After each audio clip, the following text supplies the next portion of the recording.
गत बातमीपत्रामध्ये आता पाहणार आहोत सकाळच्या महत्त्वाच्या 100 बातम्या अतिशय वेगवान स्वरूपात सुरुवात करूयात।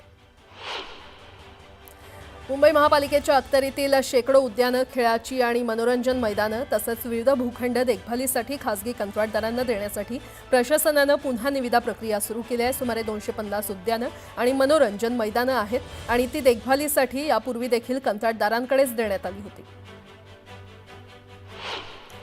नांदेड जिल्ह्यातील किनवटमध्ये आदिवासी आरक्षण बचाव मोर्चा काढण्यात आला। हैदराबाद गॅजेटमधील नोंदीनुसार बंजारा समाजाला अनुसूचित जमातीमध्ये आरक्षण देण्याची मागणी करण्यात आली। ओबीसी समाजानं दिलेल्या इशाऱ्यानुसार येत्या 28 तारखेला नागपुरात ओबीसींचा मोर्चा निघणार आहे। या मोर्चाला पाठिंबा देण्यासाठी कुडाळमधील ओबीसी समाजानं लाक्षणिक उपोषण केलंय। या आंदोलनातून हैदराबाद गॅजेट रद्द करण्याची मागणीही करण्यात आली आहे। जळगाव जिल्ह्यातील बोदवड तालुक्यातील आदिवासींच्या आरक्षणात धनगर अथवा इतर कोणत्या समाजाला आरक्षण देऊ नये यासह विविध मागण्यांसाठी आदिवासी आरक्षण संरक्षणासाठी निवेदन देण्यात आले। राज्यात गेल्या 2 दिवसांपासून पाऊस कोसळतोय। मराठवाड्यात अतिवृष्टीमुळे शेतीचं नुकसान झालंय। दरम्यान संपूर्ण राज्यात पावसाचा जोर शुक्रवारपासून पुन्हा वाढणार असल्याचा इशारा हवामान खात्यानं दिलेला आहे। या कालावधीमध्ये अनेक भागात अतिवृष्टी होण्याची शक्यता आहे। राज्यात अतिवृष्टी आणि पूरस्थितीमुळे लाखो हेक्टरवरील पिकांचं नुकसान झालंय। मराठवाड्यासह सोलापूर जिल्ह्यात परिस्थिती अत्यंत गंभीर आहे। राज्य सरकारनं तात्काळ ओला दुष्काळ जाहीर करावा, कर्जबाजारी आणि नुकसानग्रस्त शेतकऱ्यांना धीर देण्यासाठी सरसकट कर्जमाफीची घोषणा करावी अशी आग्रही आणि एकमुखी मागणी विरोधी पक्षांकडून करण्यात आली आहे। जुन्या कांद्याचा मुबलक साठा उपलब्ध असताना बाजारात शेतकऱ्यांनी मोठ्या प्रमाणात कांदा विक्रीस पाठवलाय आणि त्यामुळे कांद्याला मागणी कमी झाली आहे। घाऊक बाजारात 1 किलो कांद्याला 10 ते 15 रुपये असा भाव मिळत असून भाव उतरल्यानं शेतकऱ्यांच्या डोळ्यात पाणी आले। नमस्कार, सुप्रभात, गुड मॉर्निंग। मी प्राजक्ता तांडेल। तुम्ही पाहताय न्यूज 18 लोकमत। सकाळच्या पहिल्या बातमीपत्रामध्ये आपलं सगळ्यांचं स्वागत। सुरुवातीला एक मोठी बातमी। मराठवाड्यात महापुरामुळे जनजीवन विस्कळीत झालेलं आहे। शेतकऱ्यांवर अभूतपूर्व असं संकट ओढवलंय।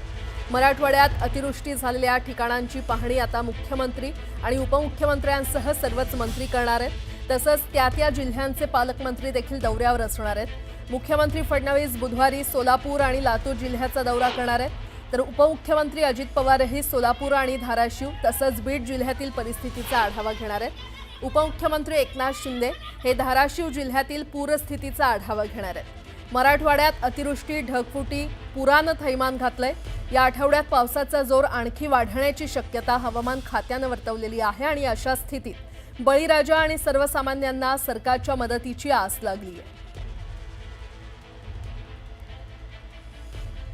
तर आज मुख्यमंत्री आणि उपमुख्यमंत्री या संपूर्ण भागाची पाहणी करणार आहेत। मराठवाड्यात अतिवृष्टी झालेल्या ठिकाणांची पाहणी करण्यात येणार आहे। तसंच त्या जिल्ह्यांचे पालकमंत्री देखील दौऱ्यावर असणार आहेत। मुख्यमंत्री फडणवीस हे आज सोलापूर आणि लातूर जिल्ह्याचा दौरा करतील, तर उपमुख्यमंत्री अजित पवारही सोलापूर, धाराशिव आणि बीड जिल्ह्यातील परिस्थितीचा आढावा घेणार आहेत। तर उपमुख्यमंत्री एकनाथ शिंदे हे धाराशिव जिल्ह्यातील पूरस्थितीचा आढावा घेणार आहेत। मराठवाड्यात अतिवृष्टी, ढगफुटी आणि पुरानं थैमान घातलेलं पाहायला मिळतंय आणि या आठवड्यात पावसाचा जोर आणखी वाढण्याची शक्यता हवामान खात्यानं वर्तवलेली आहे।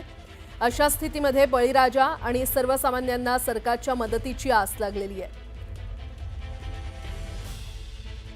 ही सगळी दृश्य आपण पाहतोय तर शेतकऱ्यांवर अस्मानी संकट ओढावलेलं आहे आणि ground zero report news 18 Lokmat प्रत्येक क्षणाला तुमच्यापर्यंत पोहोचवत आहे। मराठवाड्यामध्ये कशा पद्धतीनं स्थिती निर्माण झालेली आहे ते आम्ही दाखवण्याचा प्रयत्न करतोय। संपूर्ण महापुरामुळे जनजीवन विस्कळीत झालेलं आहे। शेतकऱ्यांवर अभूतपूर्व असं संकट ओढावलेलं आहे आणि त्याच पार्श्वभूमीवर मराठवाड्यात अतिवृष्टी झालेल्या ठिकाणांची पाहणी आता मुख्यमंत्री आणि उपमुख्यमंत्र्यांसह सर्वच मंत्री करणार आहेत। त्या जिल्ह्यांचे पालकमंत्री देखील आज दौऱ्यावर असणार आहेत। तर मुख्यमंत्री फडणवीस हे आज सोलापूर आणि लातूर जिल्ह्याचा दौरा करणार आहेत। तर सोलापूर जिल्ह्यातल्या माढा तालुक्यातील निमगाव इथे आमचे प्रतिनिधी वैभव सोनावणे तिथून आपल्याला अधिकचा आढावा देतील। वैभव, तुम्ही सध्या जिथे उपस्थित आहात तिथे नेमकी काय परिस्थिती आहे? कारण आज मुख्यमंत्री उपमुख्यमंत्र्यांसह पालकमंत्री देखील तिथे पाहणी दौरा करणार आहेत।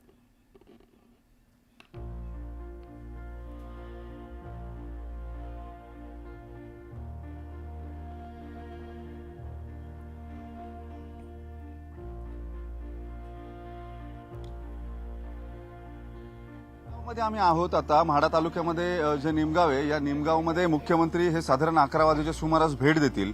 त्यापूर्वी विदारक चित्र जे आहे ते आपण पाहतोय. या सीना नदीचं पाणी जे आहे ते या म्हाडा तालुक्यातल्या जवळपास 16 गावांना झटका देऊन गेलेलं आहे पुराचं, आणि इतक्या वाईट पद्धतीने हा झटका देण्यात आलेला आहे. या परिसरातल्या नदीच्या आसपास असलेल्या शेतीच्या जमिनी ज्या आहेत त्यांची माती पूर्ण खरवडून गेलेली आहे. या निमगावमध्ये काल साधारणपणे जवळपास 10 ते 15 घरं जी आहेत ती पूर्णतः पाण्यामध्ये होती, आणि आता पाणी जे आहे ते थोडंसं ओसरलंय. दुपारी साधारण 11 वाजेच्या सुमारास मुख्यमंत्री येतील.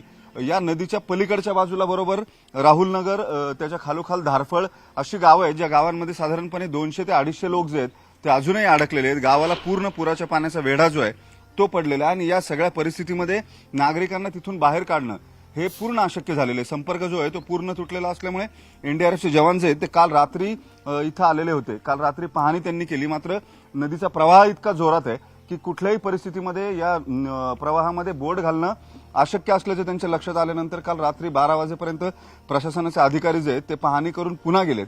आता या नागरिकांना रेस्क्यू करण्यासाठी नेमकं काय केलं जाईल असा सगळ्यात महत्वाचा प्रश्न असणार आहे. हेलिकॉप्टरच्या मदतीनं हे रेस्क्यू केलं जाईल असं तुर्तास सांगितलं जात आहे. मुख्यमंत्री आल्यानंतर ते सुद्धा पाहणी करतील. आपण पाहतोय या घरांमध्ये पाणी शिरलेलं आहे. पाण्याची पातळी जी आहे ती काहीशी कमी झाली आहे कालच्यापेक्षा, मात्र अजूनही प्रवाह जो आहे तो मोठ्या प्रमाणावरती वेग जो आहे तो या पाण्याच्या प्रवाहाला असल्यामुळे आतमध्ये जाऊन रेस्क्यू करणं हे जवळपास अशक्य आहे. कारण चारही बाजूंनी या गावांना वेढा जो आहे पाण्याचा तो पडलेला आहे, आणि त्याच्यामुळे अनेक लोक जे आहेत ते सध्या त्यांच्या घराच्या छतावरती त्यांनी कालपासून आधार घेतलेला होता. जेव्हा या सगळ्या परिसरामध्ये पुराच्या पाण्याचा वेढा जो आहे तो पडलाय. राहुलनगर किंवा धारफळ ही गावं अत्यंत जबरदस्त बाधित झालेली आहे. साधारणपणे 200 ते 250 लोक इथं अडकून पडलेले आहेत. या अशा परिस्थितीमध्ये लोकांना बाहेर काढणं ही सगळ्यात मोठी टास्क जी आहे, सगळ्यात मोठं आव्हान जे आहे ते प्रशासनासमोर असणार आहे. मुख्यमंत्री हे साधारणपणे 10:30 वाजेच्या सुमारास म्हाड्यामध्ये येतील, आणि तिथून ते बाय रोड या निमगावमध्ये येऊन इथं पुराची पाहणी करतील. इथं काही नागरिकांच्या घरामध्ये सुद्धा पाणी गेलेलं होतं, आणि त्याची परिणिती जी आहे ती मोठं नुकसान या नागरिकांचं झालेलं आपण पाहतोय. ग्रामस्थ सुद्धा काल रात्रीपासून बऱ्यापैकी या पुराच्या पाण्यावरती लक्ष ठेवून आहेत. काही ग्रामस्थ इथंच नदीच्या कडेला थांबलेले होते. आपण या ग्रामस्थांना विचारूया नेमकं कधीपासून पुराचं पाणी आलंय किंवा काय माहिती आहे. आज 8-10 दिवस झाले पाणी आलेलं आहे. आमच्या घरांनी समजा नुकसानी झालेलं आहे. खत ही समजा वाटोळे झाले. आम्ही आज रस्त्यावर आलेलो आहे. बरं, ऊस ही समजा वाहून गेलेला आहे. खाली काही सुद्धा शिल्लक राहिलेलं नाही. तुमच्या शेतीच्या जमिनी ज्या आहेत, माती जी आहे ती सुद्धा वाहून गेली. समजा जमिनी वाहून गेलेल्या आहेत. सामाईन आणलेलं मोटर आहे, काढून आणलेलं ही घरात आणून ठेवलेलं आहे. घरामध्ये भिजून गेलेलं आहे. समजा काही सुद्धा शिल्लक राहिलं नाही आमच्या. आता मुख्यमंत्री येतील 11 वाजेच्या सुमारास तुमच्या गावामध्ये भेट देण्यासाठी. आता मुख्यमंत्र्यांनी समजा तातडीनं मदत द्यावी लागेल. पहिलं मदत ही करून समजा राहणं ही जमिनी वाहून गेलेलं आहे, त्याच्यामुळे काहीतरी मदत पहिली द्यावी लागते. अशी लोक येऊन बघून गेले ती नुसतंच पाणी बघून जाते ती, बाकीचं काही करून जात नाही ती. बरं, अजूनपर्यंत मदतीच्या संदर्भात किंवा पंचनामे याच्यासाठी कुणी आलेलं नाही प्रशासनाचं? नाही ते अजून काही आली. आणखी किती गाव आहेत पुढच्या बाजूला जिथं पाणी गेलेलं आहे? बरेच गाव आहे, मोहोळपर्यंत गावात सगळी पाण्यातच गेलेली. पूर्ण संपर्क तुटलेला अशी किती गाव आहेत साधारण अडकलेली? तारपळ, सुलतानपूर, हां, पुन्हा उंदरगाव, ती- केवड, हं. उंदरगाव, केवड, हां, अजून आणि वाकाव हां. आणि राहुलनगरची परिस्थिती सध्या गंभीर आहे. इथं बरेच लोक अडकले आहेत राहुलनगरमध्ये.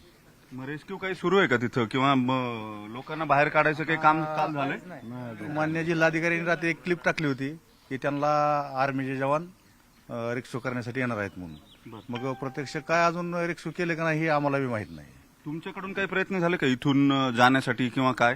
ना त्यांना हित ना आमचे गावकरी संपर्क करीत होते ना. हा, इथला गावकरी आमचे संपर्क भरपूर करीत होते. त्यांना भोंजी मार्गे काढण्यासाठी खूप प्रयत्न करीत होते काही लोक तिकडली भोंजेचीही, आणि नातेवाईकही प्रयत्न करीत होते. या ग्रामस्थांच्या माहितीनुसार सुलतानपूर हे सगळ्यात जास्त बाधित झालेलं आहे, आणि त्याच्या खालोखाल राहुलनगर आहे. त्याच्या खाली आणखी एक गाव आहे. राहुलनगर आणि सुलतानपूर एकच आहे. धारफळ जे आहे ते सुद्धा त्याच्या खालचं गाव आणखी पूर्ण बाधित झाले. साधारणपणे दोन्ही गावांमध्ये मिळून 200 ते 250 पेक्षा जास्त लोक जी आहेत ती अडकलेली आहेत. त्यांनी अजून रेस्क्यू हे म्हणावं तसं सुरू झालेलं नाही किंवा एनडीआरएफच्या सुद्धा मोठ्या अडचणी आहेत. इतक्या मोठ्या प्रवाहामध्ये हवेच्या बोटी घेऊन जाणं शक्य नाही. जवळपास 2 ते 3 किलोमीटर नदीचा प्रवाह पार करून या गावांपर्यंत जायला लागेल अशी परिस्थिती आहे. कुठल्याही बाजूनी या गावांकडे जायचा रस्ता जो आहे तो अशाच पद्धतीने आहे. नदीचा प्रवाह मोठ्या प्रमाणावरती असल्यामुळे या नागरिकांना बाहेर काढणं हे मोठं जिकिरीचं होऊन बसलेलं आहे. मुख्यमंत्री एकीकडे येत आहेत, उपमुख्यमंत्री सोलापूर जिल्ह्यामध्ये येत आहेत. त्यामुळे प्रशासनाला त्यांच्या नियोजनासोबतच हे रेस्क्यू ऑपरेशन्स जी आहेत ती कशा पद्धतीनं राबवली जातील आणि नागरिकांना कसं सुखरूप बाहेर काढलं जाईल हे सगळ्यात मोठं त्यांच्या समोरचं आव्हान असणार आहे. बरं वैभव, वेळोवेळी तुमच्याकडून अपडेट घेत राहू. तुर्तास धन्यवाद या संपूर्ण माहितीसाठी.